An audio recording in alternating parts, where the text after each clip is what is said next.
Hi guys, welcome to Sasi vlogs. ரொம்ப நாள் கழிச்சு தான் சசி விலாக்ஸில் ஒரு வீடியோ நம்ம பார்க்குறோம்.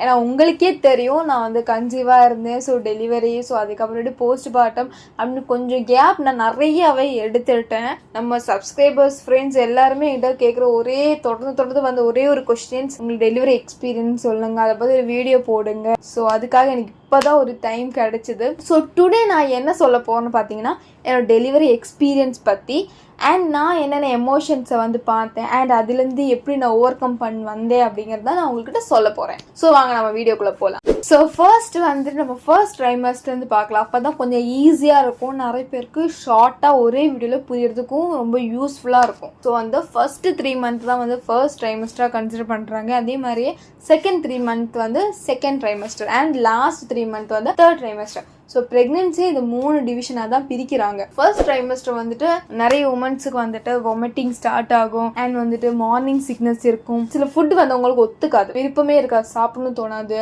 சில மூட் ஸ்விங்ஸ் கூட ஆகலாம். ஸோ வந்து எனக்கு ஃபர்ஸ்ட் ட்ரைமஸ்டர்ல இது எதுவுமே இருந்தது இல்லை. மார்னிங் சிக்னஸ் கூட எனக்கு இருந்தது கிடையாது. ஸோ கம்மிங் டு செகண்ட் ட்ரைமஸ்டரில் வந்துட்டு சேம் ஃபர்ஸ்ட் எப்படி இருந்தோமோ அதே மாதிரி தான் இருக்கும். ஏன்னா இதில் வந்து நம்மளோட பம்ப் கொஞ்சம் தெரிய ஆரம்பிக்கும். ஸோ செகண்ட் ட்ரைமஸ்டர் வந்துட்டு நான் கொஞ்சம் இஷ்யூஸ் வந்து ஃபேஸ் பண்ணேன். என்னோட சுகர் லெவல் வந்து கொஞ்சம் பார்டர் லெவல் வர ஆரம்பிச்சிருச்சு அண்ட் வந்து எனக்கு தைராய்டு பிரச்சனை ஆரம்பிச்சிருச்சு அண்ட் ஹீமோக்ளோபின் வேறு ரொம்ப லோவாக ஆரம்பிச்சிருச்சு. 9 or 8 சம்திங். ஸோ என்னோடய ஃபுட்டை நான் ரொம்ப கண்ட்ரோல் பண்ணிக்க வேண்டியதாகிடுச்சு இந்த ப்ராப்ளம்ஸ்னால.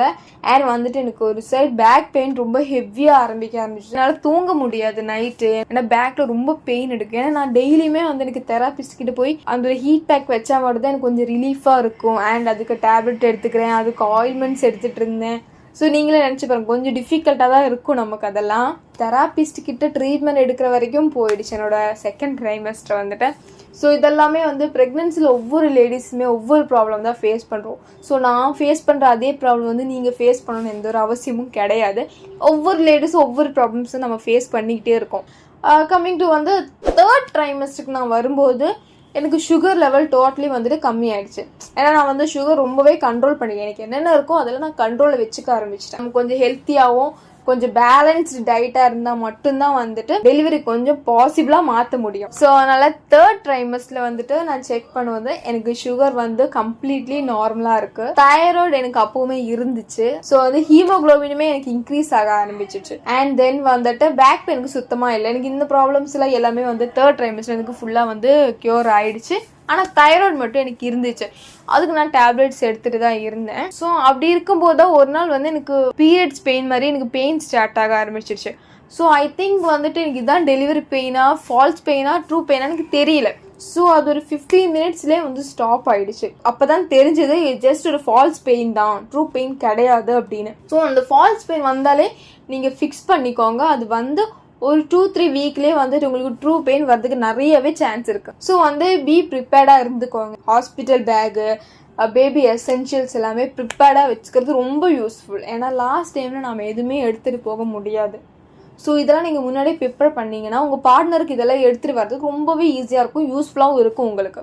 ஸோ வந்து ஒன்ஸ் ஃபால்ஸ் பெயின் வந்ததுக்கு அப்புறமேட்டு என்னோட பர்சனல் கைனகாலஜிஸ்டே நான் கொஞ்சம் கேட்டுக்கிட்டேன் ஃபால்ஸ் பெயினுக்கும் ட்ரூ பெயினுக்கும் டிஃப்ரென்ஸு. அது மட்டும் இல்லாமல் நான் நிறைய வீடியோஸ் ரெஃபரன்ஸும் பார்க்க ஆரம்பித்தேன். ஏன்னா ஃபால்ஸ் பெயின் வருது ஓகே, ட்ரூ பெயின் வந்தால் நமக்கு தெரியாமல் இருக்கக்கூடாது, நம்ம ப்ரிப்பேர்டாக இருக்கணும். ஸோ எனக்கு திடீர்னு வந்துட்டு Feb 19 அன்றைக்கி நைட் ஒரு 10:30 10 o'clockலேருந்து எனக்கு பெயின் ஸ்டார்ட் ஆக ஆரம்பிச்சிச்சு. ஐ திங்க் நினச்சி ஃபால்ஸ் பெயினாக இருக்கும், ஆல்ரெடி எனக்கு வந்ததுனால நினச்சி ஃபால்ஸ் பெயினாக தான் இருக்கும் அப்படின்னு நினச்சி விட்டேன். ஆனால் எனக்கு வந்து 10 minutes ஒன்ஸ் அந்த கேப் விட்டு பெயின் இன்க்ரீஸ் ஆகிட்டே இருக்கும். எனக்கு தூங்கவே முடியல. ஆக்சுவலி சொல்லப்போனால் 20 அன்னைக்கு Feb 20 காலையிலே நான் வந்துட்டு 5 o'clock எழுந்திரிச்சிட்டேன். என்னால் தூங்க முடியல, பெயின் இன்க்ரீஸ் ஆக. ஸோ வந்து நான் எல்லாருக்கிட்டே சொல்ல ஆரம்பிச்சேன், என்னால் முடியல, நிற்க முடியல. அப்போ வந்துட்டு எங்கள் அத்தை வந்து கஷாயெல்லாம் போட்டு கொடுக்குறாங்க. ஸோ வந்து இது குடிச்சு பாரு, பெயின் நிற்குதா பாரு, ஃபால்ஸ் பெயினாக நின்றுடும், ட்ரூ பெயினாக மட்டும் தான் பெயின் இன்க்ரீஸ் ஆகிட்டே இருக்கும். அப்படியே ஒரு மார்னிங் 8 o'clock வரைக்கும் என்னால் அந்த பெயின் தாங்க முடிஞ்சுது. அதுக்கு மேலே என்னால் பெயின் தாங்க முடியல, என்னால் கண்ட்ரோல் பண்ணிக்கவே முடியல சுத்தமாக. நான் கத்துறேன், அழுவுறேன், என்னை மீறி நான் ரொம்ப எமோஷ்னல் ஆகுறேன்.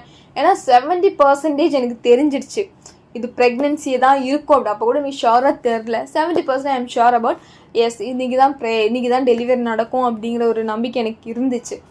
ஸோ வந்துட்டு ஒரு 8:15 8:30 ஆகும்போது எல்லாருமே என்னை கூட்டிகிட்டு கிளம்பிட்டாங்க. ஹாஸ்பிட்டல் போனோடனே வந்துட்டு அட்மிட் பண்ணிவிட்டு அவங்க வந்துட்டு ப்ரொசீஜர்லாம் பார்க்க ஆரம்பிச்சிட்டாங்க. எவ்வளோ அந்த சர்விக்ஸ் வந்து எவ்வளோ ஓப்பன் ஆகிடுச்சு அப்படி. ஆக்சுவலி 8:30க்கு நான் போகும்போது எனக்கு 5 சென்டிமீட்டர் ஓப்பன் ஆகிருக்குது சர்விக்ஸ். நான் கேட்டேன், டாக்டர் நார்மல் டெலிவரி தானே, நார்மல் டெலிவரி அதான் இருக்கும் உனக்கு அப்படின்னு சொன்னாங்க. ஸோ எனக்கு ஒரு தைரியமாக இருந்துச்சு, நார்மல் டெலிவரி தான் அப்படின்னு. அட்மிட் பண்ணாங்க, ட்ரிப்ஸ் ஏற்றுனாங்க. ஸோ அப்போ வந்துட்டு நான் ரொம்ப எனக்கு பெயின் ஏற எனக்கு ஒரு மாதிரி பயமும் வர ஆரம்பிச்சிச்சு. ப்ளஸ் வந்து பெயின் என்னால் தாங்க முடியல, இன்க்ரீஸ் ஆகிட்டே இருக்குது. ஃபர்ஸ்ட்டு வந்து 10 மினிட்ஸ் 5 மினிட்ஸ்க்கு வந்துட்டு இருந்த பெயின் வந்துட்டு தொடர்ந்து வர ஆரம்பிச்சுட்டே இருக்குது, நிற்காம அப்படி ஒரே ஃப்ளோவில் பெயின் இன்க்ரீஸ் ஆகிட்டே இருந்துச்சு. டாக்டர் எனக்கு ஹஸ்பண்டை கொஞ்சம் பார்க்கணும், ஏன்னா யாராவது பார்க்கும்போது நமக்கு கொஞ்சம் டென்ஷன் ஃப்ரீயாக இருக்கும்னு யோசிச்சேன். அதனால் ஹஸ்பண்டை கொஞ்சம் பார்க்கலாமான்னு கேட்டேன். ஸோ சொன்னாங்க, ஓகேம்மா நீ பாரு பேசுன்னு சொன்னாங்க. ஸோ ஹஸ்பண்ட் வந்து லேபர் ரூமுக்குள்ளே வந்தாங்க, என்கிட்ட பேசினாங்க. ஸோ வந்து பயப்படாத, நல்லா வந்துட்டு உன்னோட முழு முயற்சி கொடு, கொஞ்சம் நேரம் தான் அந்த வலி இருக்கும், கொஞ்சம் தாங்கிக்கோ.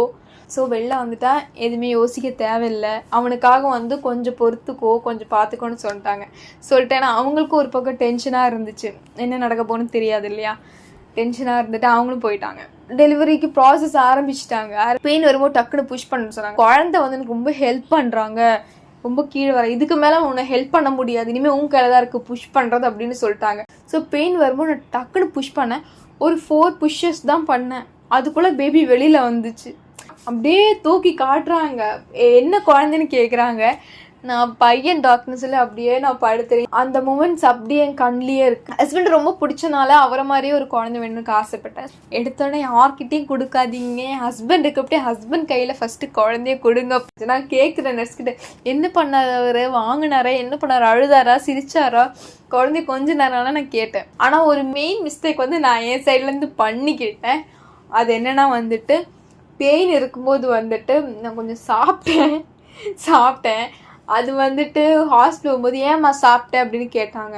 ஏன்னா வந்துட்டு சிசேரியன் பண்ணுறவங்க சாப்பிடக்கூடாது. நார்மல் டெலிவரினா கூட பரவாயில்ல, ஏன்னா நமக்கு தெரிய போகிறது இல்லை, நம்ம நார்மலாக சிசேரியன் நமக்கு முன்னாடி சொல்ல போகிறது கிடையாது. ஸோ முக்கியமாக ஒன்று நினச்சிக்கோங்க, உங்களுக்கு டெலிவரி பெயின் ஸ்டார்ட் ஆகிடுச்சுன்னா நீங்கள் சாப்பிடக்கூடாது.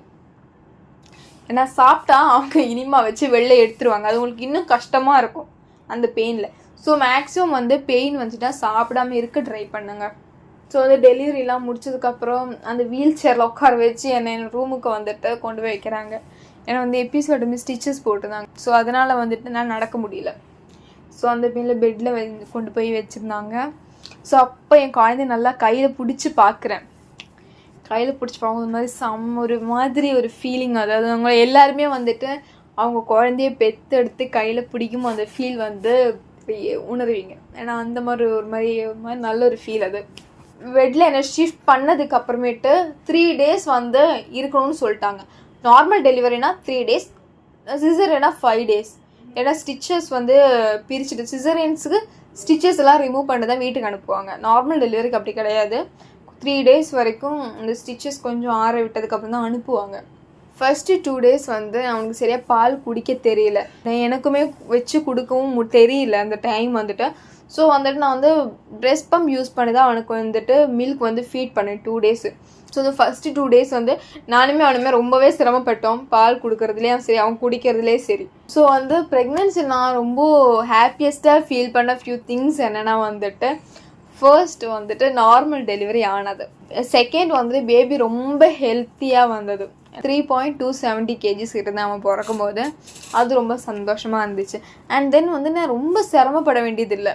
ஆனால் ரொம்ப கொஞ்சம் அந்த ஓவர் நைட் மட்டும் ரொம்ப பெயின் இருந்துச்சு. அண்ட் வந்து டெலிவரிக்கு முன்னாடி ஒரு 1 hour ஹெவி பெயின் இருந்துச்சு. ஸ்டார்ட் பண்ணி ஒரு 3-4 புஷ்லேயே வந்து வெளில வந்துட்டான். ஸோ அதனால் எனக்கு ப்ராப்ளம்ஸ் எதுவுமே கிடையாது, ஐ ஆம் ஓகே வித். அதனால் எனக்கு கொஞ்சம் ஹாப்பியாக இருந்துச்சு.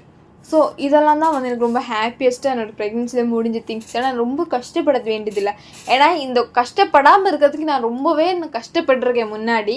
ஏன்னா நம்ம ஸ்லீப்பிங் பொசிஷன்ஸாக இருக்கட்டும், நம்ம பண்ணுற யோகாஸாக இருக்கட்டும், நம்ம பண்ணுற எக்ஸசைஸாக இருக்கட்டும், நம்ம பண்ணுற வாக்கிங்ஸாக இருக்கட்டும், அண்ட் வாட்டர் இன்டேக்காக இருக்கட்டும், இது எல்லாமே நமக்கு நார்மல் டெலிவரிக்கு ரொம்பவே ஹெல்ப் பண்ணுற ஒரு விஷயம்ஸ் தான். இந்த ஃபியூ திங்ஸ்லாம் நீங்கள் ஃபாலோ பண்ணிட்டு வந்தால் கண்டிப்பாக நார்மல் டெலிவரி நடக்கிறதுக்கு நிறைய ஹை சான்ஸே இருக்குது. ஸோ இந்த மாதிரி விஷயங்கள்லாம் நீங்கள் பண்ண ஆரம்பிங்க. ப்ரெக்னெண்ட்டாக இருக்கிற லேடிஸ் பண்ண ஆரம்பிங்க, ப்ரெக்னென்ட் இல்லாதவங்க தெரிஞ்சுக்கோங்க.